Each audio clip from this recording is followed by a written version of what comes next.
Cricketing fans can be passionate about their favorite teams. Just imagine the passion that players would have for the country that they represent. But sometimes, for some reason, they do think of changing their preferences and loyalty. Today at Simply Chumma, we are going to list out the top 5 cricketers who have played for 2 different countries. First, let's take a look at the just missed by that much segment. John Tricos. An off-spinner, he made his Test debut in 1970 for South Africa against Australia. After 3 tests, however, he moved to Zimbabwe. He then made his ODI debut for them in 1983 and played till the 1990s. Number 5. Dirk Nannes. Dirk Nannes is a Dutch-Australian left-arm fast bowler.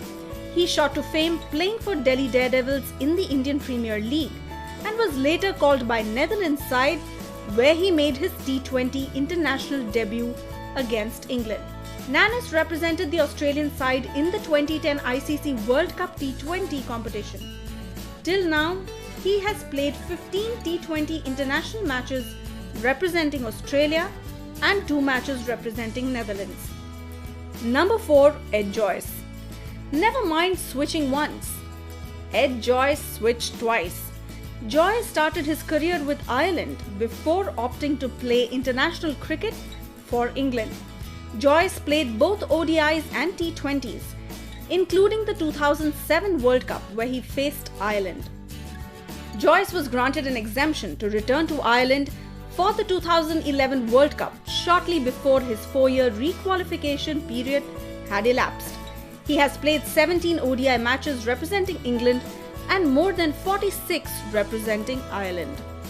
Number 3. Luke Ronchi. The most recent player to switch between full member nations. Ronchi made his New Zealand ODI and T20 debuts in 2013, having previously played 4 ODIs and 3 T20s for Australia between 2008 and 2009, which included a 22-ball 50 against West Indies. He was born in New Zealand but raised in Australia, which created his first route into international cricket. But after his Australian career faded, he went on to play for New Zealand. Number 2. Nawab of Pataudi Senior. The only man to have played for India and England. He made a century in his Test debut against Australia at the SCG in the Bodyline Tour of 1932-33, but had to return home before the end of the series after a disagreement over the tactics employed by Douglas Jardine. He played 1 more test for England before he was named captain of the Indian team for the Tour of England in 1936, although he was later not fit for the trip. Due to the Second World War, it was not until 1946 that he appeared in a test again.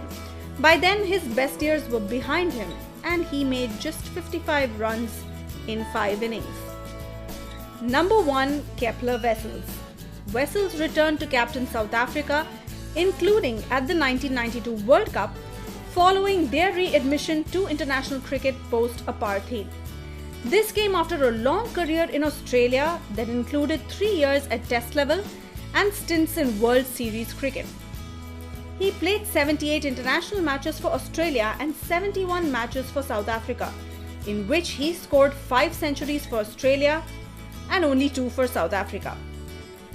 What do you think of this list? Do let us know if we missed any player who represented 2 nations in the game of cricket. We love reading your comments, so please keep them coming. But before you do that, don't forget to subscribe to this channel. And of course, don't forget to like and share this video.